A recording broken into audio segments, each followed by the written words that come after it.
नमस्कार दोस्तों, स्वागत है आपका हमारे YouTube चैनल जरदारी क्लासेस में। दोस्तों, यहाँ पे उत्तराखंड हिस्ट्री का आज ये पहला लेक्चर है और ये जो हमारी सीरीज चलेगी उत्तराखंड संपूर्ण इतिहास सीरीज, इसमें मैं आपको उत्तराखंड का कंप्लीट जो हिस्ट्री है उत्तराखंड की वो आपको कराने जा रहा हूँ। तो आज हम यहाँ पे जो टॉपिक हमारा वो है उत्तराखंड का प्राग ऐतिहासिक काल और आदि ऐतिहासिक काल। तो इसके बारे में हम चर्चा करेंगे, जानेंगे कि उत्तराखंड हिस्ट्री के वो कौन कौन से सोर्स हैं, कौन कौन से स्रोत हैं जिनके बारे में हमें उत्तराखंड इतिहास के बारे में जानकारी मिलती है। उत्तराखंड के प्रागैतिहासिक काल और आदि ऐतिहासिक काल के बारे में हमें जानकारी मिलती है। इसी में हम देखेंगे गुहा चित्र, शैल चित्र, जो पुरातात्विक स्रोत है और जो साहित्यिक स्रोत है जिन जिन से हमें उत्तराखंड के हिस्ट्री के बारे में, उत्तराखंड के इतिहास के बारे में जानकारी देखने को मिलती है। तो काफी महत्वपूर्ण और इंटरेस्टिंग लेक्चर दोस्तों ये होने वाला है उत्तराखंड हिस्ट्री का। और इसके नोट्स, संपूर्ण जो उत्तराखंड हिस्ट्री के नोट्स है, ये आपको मिल जाएंगे वीडियो के डिस्क्रिप्शन में, लिंक दिया गया है, वहां से आप इन नोट्स को डाउनलोड कर सकते हैं। तो शुरू करते हैं दोस्तों आज का लेक्चर। दोस्तों, उत्तराखंड का इतिहास जिसको सरलता से अध्ययन करने के लिए इसको 3 भागों में बांटा गया है। उत्तराखंड के इतिहास को प्राग ऐतिहासिक काल, दूसरा है आद्य ऐतिहासिक काल और तीसरा है ऐतिहासिक काल। अब जो ये प्राग ऐतिहासिक काल है, इसके स्रोत क्या हैं, इसके बारे में हमें कहाँ से जानकारी मिलती है? तो पाषाण युगीन उपकरण, पाषाण युगीन उपकरण जैसे कि हस्त कुठार हो गया, छेनी हो गया, ये सारे उपकरण मिले हैं कई जगहों से, उत्तराखंड के कई स्थानों से। गुहालेख चित्र, जैसे अल्मोड़ा में गुफा है लाखो उडियार, उसी प्रकार चमोली में है एक गोरखिया गुफा। तो इस तरह के जो ये स्रोत हैं जिनके बारे में हमें जानकारी मिलती है प्राग ऐतिहासिक काल के बारे में। आदि ऐतिहासिक काल, इसके बारे में जानकारी मिलती है पुरातात्विक प्रमाणों से और साहित्यिक प्रमाणों से, जैसे आपके ऋग्वेद हो गया, रामायण, महाभारत, इनसे हमें जानकारी मिलती है उत्तराखंड के आदि ऐतिहासिक काल के बारे में। ऐतिहासिक काल, जिसके स्रोत क्या है? मुद्राएं, ताम्रपत्र, अभिलेख, शिलालेख और लिखित स्रोत। बहुत सारे राजाओं के आपने ताम्रपत्र देखे होंगे, मुद्राएं देखी होंगी। तो ये इस प्रकार से हम अध्ययन करते हैं उत्तराखंड के इतिहास का इन स्रोतों के माध्यम से। इन स्रोतों के माध्यम से हम उत्तराखंड के क्या है इतिहास के बारे में यहाँ पे जानकारी प्राप्त करेंगे। तो आज हम यहाँ पे उत्तराखंड के प्राग ऐतिहासिक काल और आद्य ऐतिहासिक काल के बारे में जानेंगे। बाकी जो ऐतिहासिक काल है ये काफी बड़ा है, काफी लंबा है, तो इसके बारे में हम अलग से पृथक वीडियो में आपको जानकारी देंगे। तो शुरुआत करते हैं उत्तराखंड का प्राग ऐतिहासिक काल और आद्य ऐतिहासिक काल। दोस्तों, प्राग ऐतिहासिक काल यह वह काल है जिसके बारे में हमें जानकारी कहाँ से मिलती है? गुफाओं से मिलती है, शैल चित्रों से मिलती है, पाषाण युगीन उपकरणों से मिलती है। और यह वह काल है जब मानव वनों, पर्वतों और नदी घाटियों में वास करता था, गुफाओं में वास करता था, और इसीलिए गुफाओं में बहुत सारे शैल चित्र देखने को मिलते हैं जिससे हमें प्राग ऐतिहासिक काल के बारे में जानकारी मिलती है। तो उत्तराखंड में देखते हैं प्राग ऐतिहासिक काल के कौन कौन से स्रोत हैं और कहाँ कहाँ से प्राग ऐतिहासिक काल के बारे में जानकारी प्राप्त होती है। तो गुहा चित्र और शैल चित्र कहाँ कहाँ पाए जाते हैं उत्तराखंड में? तो अल्मोड़ा की बात करते हैं सबसे अधिक। जो अगर हम बात करें गुहा चित्र और शैल चित्रों की प्राग ऐतिहासिक काल के, तो वो मिले हैं अल्मोड़ा में। सबसे पहले बात करेंगे लाखो उडियार की। लाखो उडियार की खोज की गई 1968 में, और लाखो उडियार के खोज करता है डॉक्टर महेश्वर प्रसाद जोशी यानी डॉक्टर MP जोशी। कई बुकों में आपको 1968 की जगह 1963 भी देखने को मिलेगा, लेकिन कई इतिहासकारों ने 1968 को ही सही माना है, तो इसलिए 1968 ही आपको यहाँ पे नोट करना है। अब देखो, जो ये लाखो उडियार है ये कहाँ स्थित है आपका? ये स्थित है अल्मोड़ा के बाड़ी छीना के पास, सुयाल नदी के तट पर स्थित। तो सुयाल नदी, ये आपको ये इंपॉर्टेंट है कि लाखो उडियार कौन सी नदी के तट पर है? तो ये है आपकी सुयाल नदी के तट पर।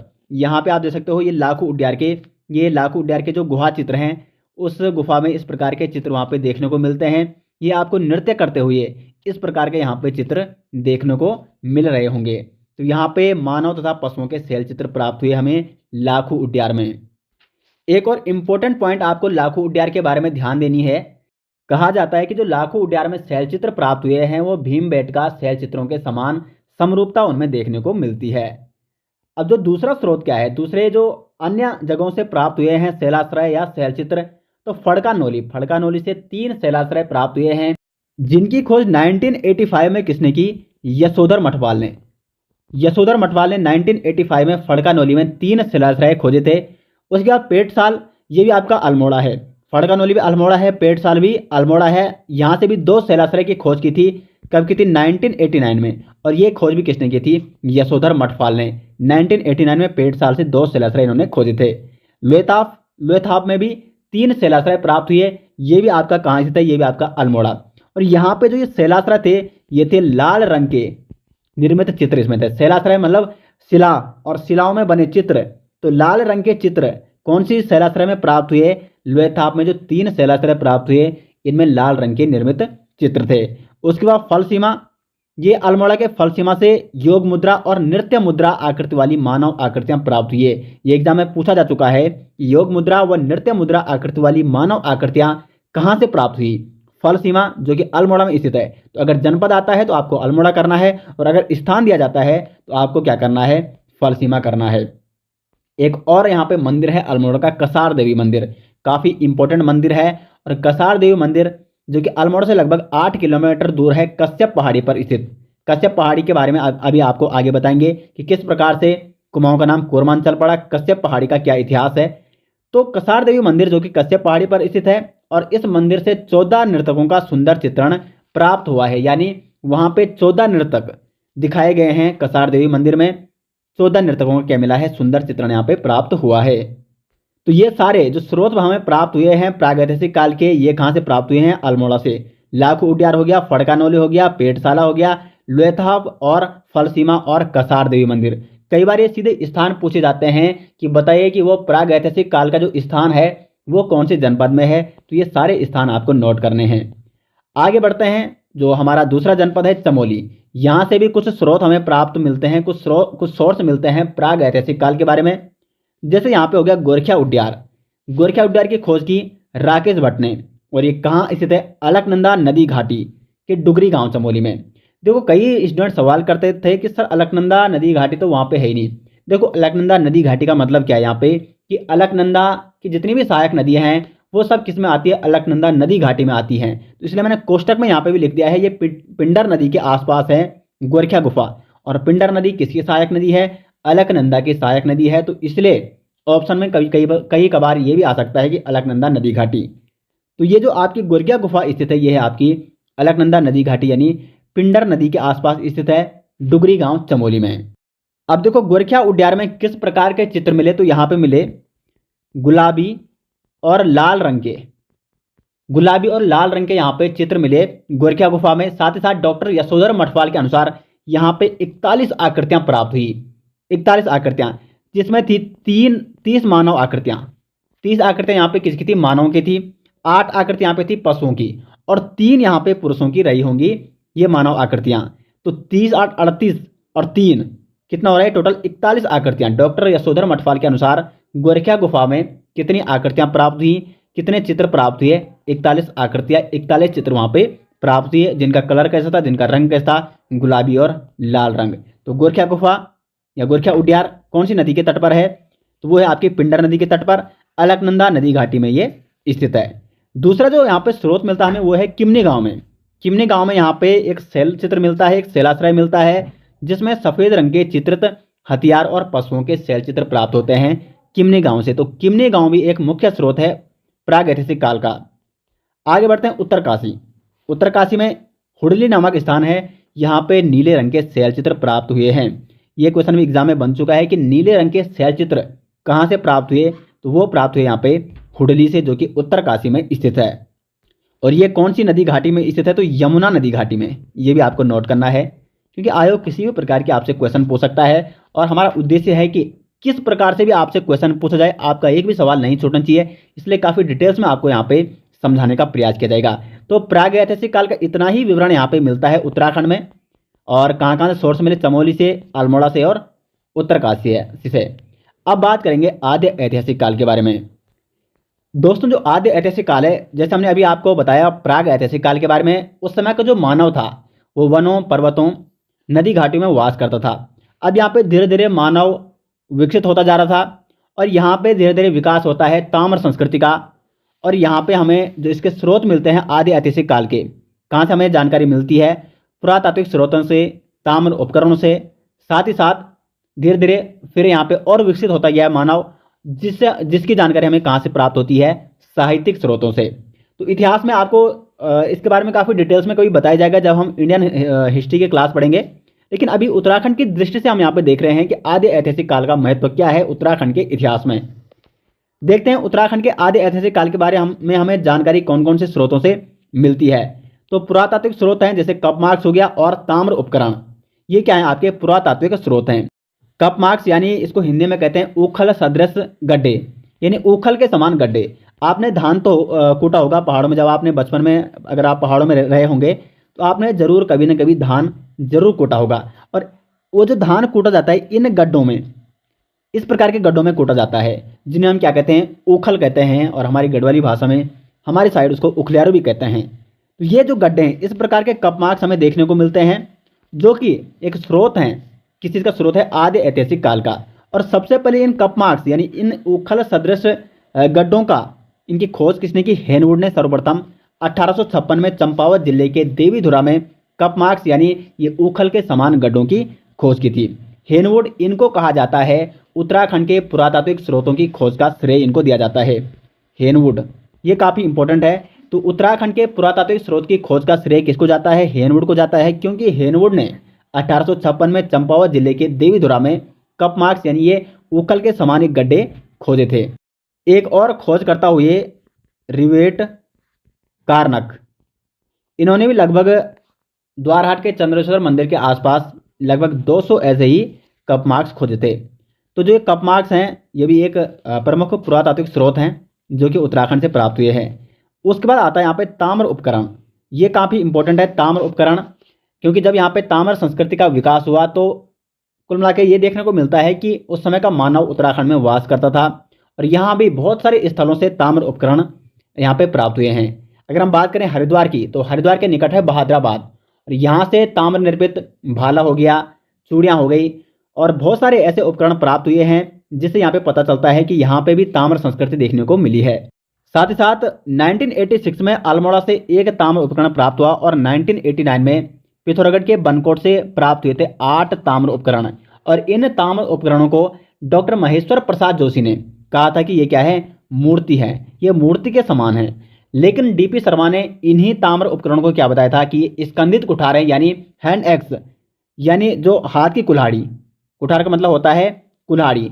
तो डीपी शर्मा ने इन ताम्र उपकरणों को क्या बताया था कि ये कुल्हाड़ी के समान है, जबकि डॉक्टर महेश्वर प्रसाद जोशी ने इन्हीं ताम्र उपकरणों को बताया था कि ये क्या है, मूर्ति के समान है। तीसरा जो हमें स्रोत मिलता है आदि ऐतिहासिक काल का, वो मिलता है महापाषाणीय समाधान। महापाषाणीय समाधान उत्तराखंड में कहाँ से मिले, तो चमोली के मलारी गांव, जो कि एक प्रमुख स्रोत है महापाषाणीय समाधानों का।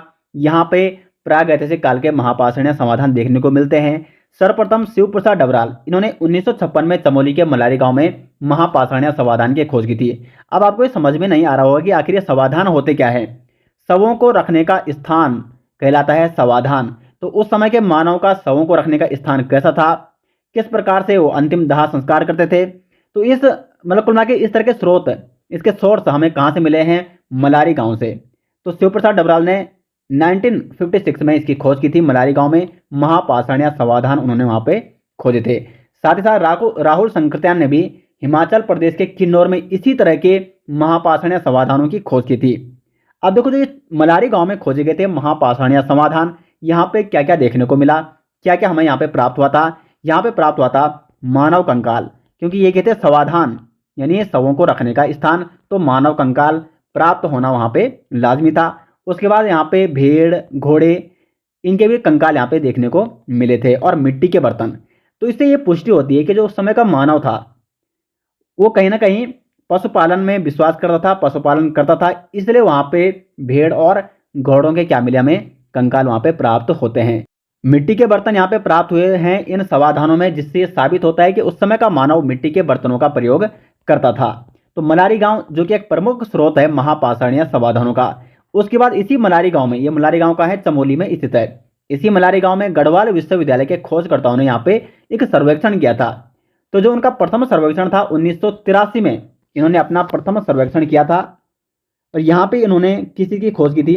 तो यहाँ पे एक मानव अस्थि प्राप्त हुई थी, मानव अस्थि के अवशेष, लोह उपकरण प्राप्त हुए थे, और मृद भांड यानी मिट्टी के बर्तन यहाँ पे प्राप्त हुए थे, और एक पशु का कंकाल यहाँ पे मिला था। प्रथम सर्वेक्षण 1983 जब गढ़वाल विश्वविद्यालय ने किया था मलारी गांव में।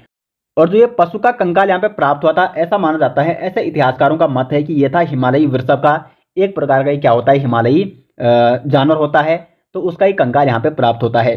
देखो दोस्तों, इतिहास में अलग अलग इतिहासकारों के अपने अलग अलग मत हो सकते हैं।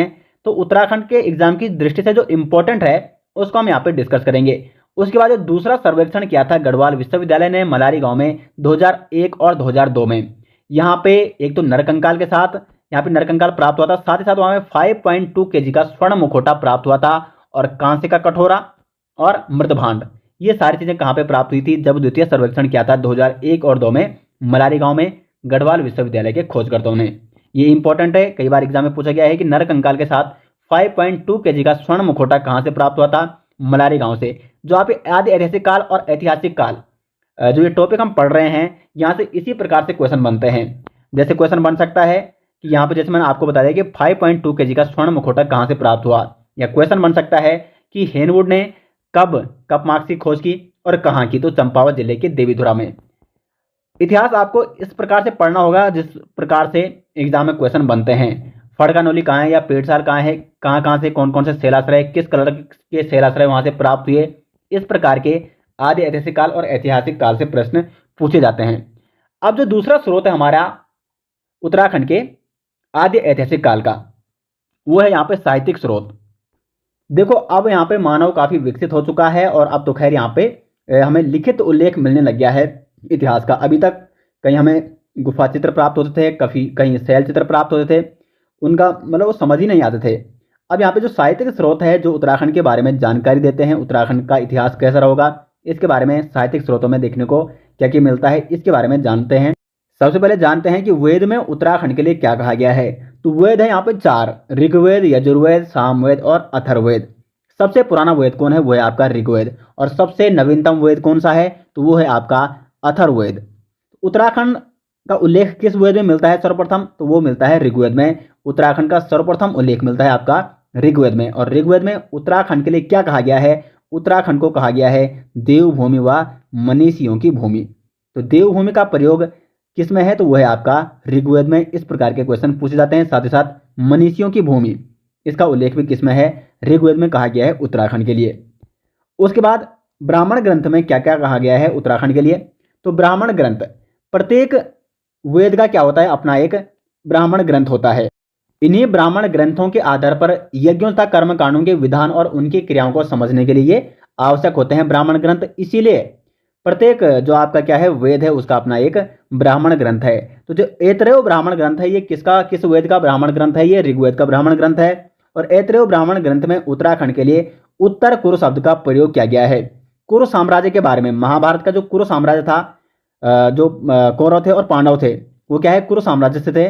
तो कुरु साम्राज्य के बारे में आपने सुना होगा। तो कुरु साम्राज्य का उत्तरी भाग था उत्तराखंड। तो इसीलिए ऐतरेय ब्राह्मण में उत्तराखंड के लिए उत्तर कुरु शब्द का प्रयोग किया गया है।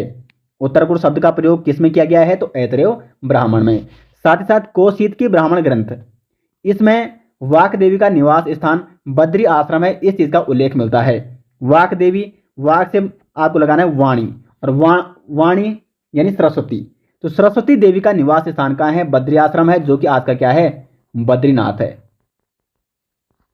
तो वाक देवी का निवास स्थान बद्री आश्रम है, इस चीज का उल्लेख हमें मिलता है कौशिक के ब्राह्मण में। तो ऐतरेय ब्राह्मण और कौशिक की ब्राह्मण ग्रंथ, ये दो ग्रंथ जिनमें उत्तराखंड के बारे में जानकारी मिलती है। उसके बाद यहाँ पे पुराणों में क्या क्या जानकारी देखने को मिलती है उत्तराखंड के बारे में? पुराण, टोटल पुराण कितने हैं? 18 पुराण। सबसे बड़ा पुराण है आपका स्कंद पुराण, जिसमें उत्तराखंड के बारे में अनेक सी जानकारी मिलती है। और सबसे प्राचीन पुराण कौन है? आपका मत्स्य पुराण। ये भी आपके एग्जाम की वजह से इंपॉर्टेंट है। तो स्कंद पुराण जो कि क्या है? सबसे बड़ा पुराण है 18 पुराणों में से। उसमें उत्तराखंड के बारे में काफी जानकारियां मिलती हैं। स्कंद पुराण में 5 हिमालयी खंडों के बारे में उल्लेख मिलता है। नेपाल, मानसखंड, केदारखंड, जालंधर और कश्मीर। इन 5 हिमालयी खंडों में जो ये 2 हिमालयी खंड है, मानसखंड और केदारखंड, ये कहाँ है? ये आपके उत्तराखंड में स्थित है। केदारखंड जो आज का गढ़वाल है, और मानसखंड जो कि आज का कुमाऊं है। तो जो केदारखंड है, स्कंद पुराण का जो केदारखंड है, इसमें यहाँ पे गढ़वाल की सीमाओं का उल्लेख मिलता है कि जो ये केदारखंड है इसकी सीमा कितनी है? 50 योजन इसकी क्या है? लंबाई है 50 योजन, जबकि इसकी चौड़ाई कितनी है? 30 योजन। और साथ ही साथ गंगा द्वार से लेकर जो आज का हरिद्वार है, इधर हरिद्वार है आपका, गंगा द्वार से लेकर श्वेत पर्वत जो कि हिमालय है, साथ साथ वहां से लेकर तमसा नदी, इधर ये टोंस नदी बहती है जो कि देहरादून और उत्तरकाशी से होकर आती है। तमसा नदी यानी टोंस नदी और नंदा पर्वत जो कि कुमाऊं और गढ़वाल के बीच में सीमा बनाता है। तो ये इसकी सीमा का उल्लेख, गढ़वाल की सीमा का उल्लेख यानी केदारखंड की सीमा का उल्लेख मिलता है केदारखंड में। स्कंद पुराण के केदारखंड में गढ़वाल की सीमा का उल्लेख देखने को मिलता है। दूसरा जो खंड है यहाँ पे स्कंद पुराण का है वो है मानस खंड जो कि आज का कुमाऊं है। अब ये कैसे आज का कुमाऊं, क्योंकि मानस खंड में जिन सीमाओं का उल्लेख है उन सीमाओं में आज कुमाऊं स्थित है। मानस खंड में उल्लेख है नंदागिरी से लेकर कालगिरी पहाड़ी तक। कालगिरी यहाँ पे काली नदी है तो ये क्या है, कुमाऊं की पूर्वी सीमा है। ये कुमाऊं की पश्चिमी सीमा है, नंदागिरी श्रेणी है जो कि गढ़वाल और कुमाऊं की सीमा बनाती है। तो यहाँ से यहाँ तक ये था मानस खंड पहले, और ये आज का क्या है, कुमाऊं है। तो इसलिए मानस खंड को क्या कहा जाता है, कुमाऊं कहा जाता है। तो कुमाऊं की सीमाओं का उल्लेख कहाँ मिलता है, मानस खंड में मिलता है। साथ ही साथ इस मानस खंड में यह भी उल्लेख है कि कांतेश्वर पर्वत जहाँ पे कूर्मा अवतार लिया था भगवान विष्णु ने, कूर्मा यानी कच्छपा अवतार, ये चंपावत में स्थित है। और इसी कूर्मा अवतार के कारण कुमाऊं का नाम क्या पड़ा, कूर्मा से बना कूर्मांचल और बाद में इसको क्या कहा गया, कुमाऊं कहा गया। तो इस चीज़ का विवरण भी आपको देखने को मिलता है मानस खंड में। उसके बाद ब्रह्म पुराण और वायु पुराण में यहाँ पे कुमाऊं क्षेत्र में किरात, किन्नर, यक्ष, गंधर्व, नाग आदि जातियों का निवास स्थान था। इसका विवरण मिलता है आपका ब्रह्म पुराण और वायु पुराण में। उसके बाद जो अन्य साहित्यिक स्रोत है जैसे महाभारत हो गया, रामायण हो गया, अभिज्ञान शकुंतलम है, इनमें भी उल्लेख मिलता है उत्तराखंड का। तो महाभारत के आदि पर्व में यहाँ पे अर्जुन और उलूपी का जो विवाह हुआ था वो हुआ था गंगाद्वार जो कि आज का हरिद्वार है। तो पुराण में गंगाद्वार का उल्लेख मिलता है। गंगाद्वार कौन है, आज का हरिद्वार है। और यहाँ पे क्या हुआ था, अर्जुन और उलूपी कौन थी, जो कि नागवंश की ये राजकन्या थी। तो अर्जुन और उलूपी का विवाह हुआ था यहाँ पे हरिद्वार यानी गंगाद्वार में। दूसरा यहाँ पे सभा पर्व, महाभारत का जो सभा पर्व है यहाँ पे एक राजा का उल्लेख मिलता है, पुलिंद राजा सुबाहु। इस पुलिंद राजा सुबाहु की जो राजधानी थी वो थी उस समय सुबाहुपुर, लेकिन यही सुबाहुपुर आज क्या कहलाती है, श्रीनगर कहलाती है। तो पुलिंद राजा सुबाहु की राजधानी कहाँ थी, वो थी वर्तमान में श्रीनगर, उस समय सुबाहुपुर थी। साथ ही ये पुलिंद राजा है, आगे आप अभी ऐतिहासिक काल में आप क्या पढ़ोगे, अभी कुड़िंद वंश के बारे में पढ़ोगे। तो पहले कुड़िंद वंश को ही यहाँ के लोगों को या कुड़िंद वंश के जो वंशज थे उनको क्या कहा जाता था, पुलिंद कहा जाता था। और महाभारत में इन पुलिंदों को यानी कुड़िंदों को क्या कहा गया, द्विज भी कहा गया है। महाभारत में क्या कहा गया, इनको द्विज कहा गया है। और ये जो पुलिंद राजा सुबाहु का उल्लेख मिलता है सभा पर्व में, इसकी राजधानी कहाँ थी, श्रीनगर, आज के श्रीनगर, और उस समय इसको सुबाहुपुर कहा जाता था। वन पर्व में साथ साथ एक और अन्य विवरण मिलता है ऋषिधौम्य का और सम्राट युधिष्ठिर का। ऋषिधौम्य यहाँ पे सम्राट युधिष्ठिर को बताते हैं, यहाँ के पहाड़ों के बारे में बताते हैं, यहाँ के तीर्थ स्थलों के बारे में जानकारी देते हैं। वन पर्व, महाभारत के वन पर्व के अनुसार ऋषिधौम्य सम्राट युधिष्ठिर को ये जानकारी देते हैं यहाँ के बारे में। साथ साथ महाभारत में एक और उल्लेख मिलता है कि जो बाणासुर की पुत्री थी उषा और जो अनिरुद्ध श्री कृष्ण का पोता, उनका विवाह होता उखीमठ में। इस चीज का उल्लेख भी मिलता है ऐतिहासिक स्रोतों में। आगे बात करते हैं रामायण में क्या क्या उल्लेख देखने को यहाँ पे मिलता है। तो रामायण में टेरी गढ़वाल की हिमयाण पट्टी, टेरी गढ़वाल में है हिमयाण पट्टी, वहाँ पे एक विसोन नामक पर्वत है जहाँ पे गुरु वशिष्ठ जो कि श्री राम के गुरुदेव थे, तो गुरु वशिष्ठ और उनका वहाँ पे आश्रम और साथ ही साथ वशिष्ठ कुंड भी वहाँ पे है। तो वशिष्ठ कुंड, वशिष्ठ गुफा और वशिष्ठ आश्रम ये कहाँ स्थित है, आपका टिहरी गढ़वाल के हिमयाण पट्टी में विसोन नामक पर्वत में। साथ ही साथ जब श्री राम ने वहाँ पे जब उनको वनवास हुआ था तो गुरु वशिष्ठ ने अपनी पत्नी अरुंधति के साथ यहाँ पे समय बिताया था। साथ ही साथ टिहरी गढ़वाल में है तपोवन नामक स्थान, यहाँ पे लक्ष्मण जी ने तपस्या की थी। इस चीज का उल्लेख मिलता है रामायण में। तो ये सारे महाभारत कालीन रामायण कालीन स्रोत हैं जिनसे हमें उत्तराखंड के कुछ प्रसिद्ध स्थानों के बारे में जानकारी मिलती है। तपोवन कहाँ स्थित आपका, ये आपका टिहरी गढ़वाल में स्थित है। उसके बाद आता है एक अन्य स्रोत है अभिज्ञान शाकुंतलम। अभिज्ञान शाकुंतलम की रचना किसने की, कालिदास ने। कालिदास द्वारा रचित इस अभिज्ञान शाकुंतलम में हमें जानकारी मिलती है दुष्यंत और शकुंतला की प्रेम कहानी की। दुष्यंत और शकुंतला कौन थे, तो दुष्यंत और शकुंतला का पुत्र कौन था, भरत। और इसी भरत के नाम पे हमारे देश का नाम क्या पड़ा, भारत पड़ा। अब जो ये शकुंतला थी ये किसकी पुत्री थी, ये थी मुनि विश्वामित्र और स्वर्ग की जो अप्सरा थी मेनका, उनकी पुत्री थी शकुंतला। तो शकुंतला और दुष्यंत की प्रेम कहानी के बारे में जानकारी मिलती है अभिज्ञान शाकुंतलम में। अब इसको हम उत्तराखंड में इसलिए पढ़ रहे हैं कि जहां पे अभिज्ञान शाकुंतलम की रचना की कालिदास ने, वो स्थान कहाँ स्थित है आपका, उत्तराखंड में स्थित है। उत्तराखंड में दो पीठ हुआ करते थे, बद्रिकाश्रम और कण्वाश्रम। कण्वाश्रम आज के उत्तराखंड के पौड़ी के कोटद्वार में स्थित है। कण्वाश्रम उत्तराखंड के कोटद्वार से लगभग 14 किलोमीटर दूर हेमकूट और मणिकूट पर्वतों की गोद पर स्थित है। और एक इंपॉर्टेंट क्वेश्चन ये है यहाँ से कि कण्वाश्रम कौन सी नदी के तट पर है, तो वो है मालिनी नदी के तट पर कण्वाश्रम स्थित है। यहाँ पे कण्व ऋषि का क्या था, आश्रम था, जिनके आश्रम में शकुंतला रहती थी और यहीं पे आते हैं दुष्यंत और यहीं पे उनका प्रेम प्रसंग जुड़ जाता है। और इनके प्रेम प्रसंग के बारे में उल्लेखित दिया गया है कालिदास के द्वारा अभिज्ञान शाकुंतलम जो इनकी रचना है। तो कण्व आश्रम कहाँ स्थित है आपका, कोटद्वार से 14 किलोमीटर दूर। और वर्तमान में इस स्थान को चोका घाट के नाम से भी जाना जाता है। ये भी आपको नोट करना है। ये है आपका कण्वाश्रम, कण्वाश्रम की एक तस्वीर। साथ ही साथ एक और चीज आपको नोट करनी है, बौद्ध साहित्य में उत्तराखंड के लिए किस शब्द का प्रयोग किया गया है, तो बौद्ध साहित्य में उत्तराखंड को कहा जाता है हिमवंत। तो दोस्तों आज हमने यहाँ पे उत्तराखंड के आदि ऐतिहासिक काल और प्राग ऐतिहासिक काल के बारे में चर्चा की। नेक्स्ट हमारी जो वीडियो होगी काफ़ी इंटरेस्टिंग होगी। उत्तराखंड का ऐतिहासिक काल हम वहाँ से शुरू करेंगे, जहाँ से कई प्रकार के क्वेश्चन बनते हैं एग्जाम की दृष्टि से। और इसी प्रकार हम काफ़ी डीपली आपको यहाँ पे हर चीज़ डिटेल्स एक्सप्लेनेशन के साथ हर टॉपिक यहाँ पे कवर कराने की कोशिश करेंगे। आज का आपको लेक्चर कैसा लगा कमेंट बॉक्स में अपनी राय जरूर दें, और वीडियो अच्छी लगी तो वीडियो को लाइक और शेयर जरूर करें। मिलते हैं दोस्तों नेक्स्ट के साथ, तब तक के लिए धन्यवाद।